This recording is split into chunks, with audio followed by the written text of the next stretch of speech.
پیارے آقا صلی اللہ علیہ وسلم کے پیارے دیوانوں، ابھی آپ نے دیکھا کہ میں نے قبر پر پانی ڈالا۔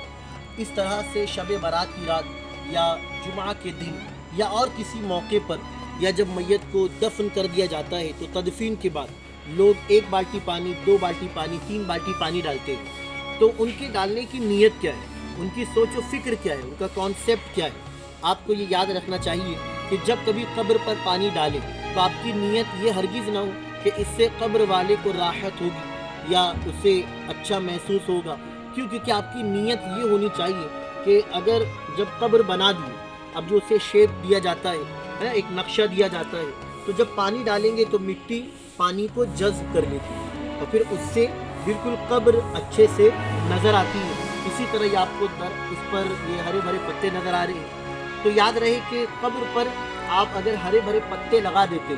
تو یہ بھی حدیث پاک سے ثابت ہے کہ رحمت عالم صلی اللہ علیہ وسلم کا گزر ایک مرتبہ 2 قبروں کے پاس سے ہوا۔ میرے آقا علیہ السلام نے ایک درخت کی شاخ کو توڑا، اس کے 2 حصے کیے اور آپ نے ایک کو ایک پہ رکھا اور دوسرے کو دوسرے پر رکھا۔ صحابہ کرام نے عرض کی، یا رسول اللہ صلی اللہ علیہ وسلم، یہ آپ نے جو عمل کیا ہے ہمیں سمجھ میں نہ آیا۔ یعنی صحابہ کرام نے عرض کی، یا رسول اللہ صلی اللہ علیہ وسلم، ماجرا کیا ہے؟ رحمت عالم صلی اللہ علیہ وسلم نے ارشاد فرمایا کہ ان دونوں قبروں پر عذاب ہو رہا تھا۔ ایک ایسا تھا جو پیشاب کے چھینٹوں سے نہیں بچتا تھا، دوسرا ایسا تھا کہ جو چغل خوری کرتا تھا۔ اللہ اکبر۔ اس حدیث پاک سے معلوم ہوا کہ میرے آقا علیہ السلام صرف قبر ہی پر نہیں دیکھتے بلکہ قبر کے اندر مردہ کس حال میں ہے میرے آقا علیہ السلام اسے بھی دیکھ لیتے ہیں، اور صرف اس کے حال کو نہیں دیکھتے بلکہ اس کے اعمال کو بھی دیکھ لیتے ہیں کہ اس نے دنیا میں کیا کچھ کیا۔ میرے پیارے آقا صلی اللہ علیہ وسلم کے پیارے دیوانوں، پھر میرے آقا علیہ السلام نے فرمایا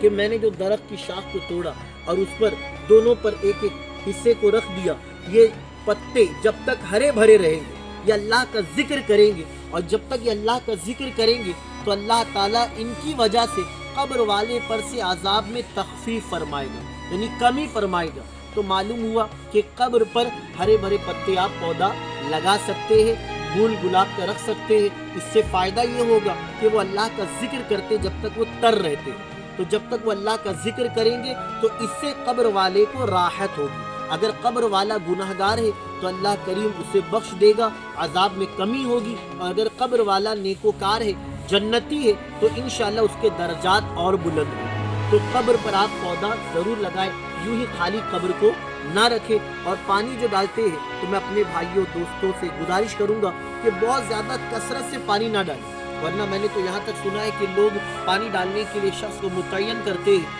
اور پھر روزانہ وہ 2-4 بالٹی پانی ڈالتا رہتا ہے۔ تو اس سے بہتر تو یہ ہوتا کہ آپ انسانوں کو پانی پلاتے۔ آپ گھر میں موجود ہیں، گھر میں کسی نے پانی مانگا تو ہم دینے کے لیے کتراتے ہیں، لیکن قبر والے پر آ کر بہت سارا پانی ڈال دیتے ہیں۔ تو یاد رہے، یہاں پانی آپ ڈال سکتے، اس میں منع نہیں کرتا، لیکن بہتر یہ ہوتا کہ آپ نے 1 بالٹی پانی ڈالا یا 1 بوتل پانی ڈالا، جس سے یہ جو پتے ہیں نا یہ ہرے بھرے رہیں، یہ خشک نہ ہو، سوکھے نہ، یہ ہمیشہ تر رہیں گے، تو یہ اچھا عمل ہے۔ تو اس نیت سے آپ ڈالیں گے تو یہ بہتر۔ اسی طرح بہت سے لوگ گلاب پانی ڈالتے ہیں، تو گلاب پانی بھی اگر آپ نے ڈالا خوشبو کی نیت سے، آپ کی نیت اچھی ہے، تو ہر کام میں اچھی نیت ہو تو میرا مولا ضرور اجر و ثواب عطا فرماتا ہے۔ تو آپ نے پانی کے متعلق یہ سنا، امید ہے کہ آپ اس پیغام کو لوگوں میں جتنا ہو سکے عام کریں گے، کیونکہ دین کی اچھی بات لوگوں تک پہنچانا، جتنے لوگ اس پر عمل کریں گے میرا مولا اس کا ثواب آپ کو بھی عطا فرمائے۔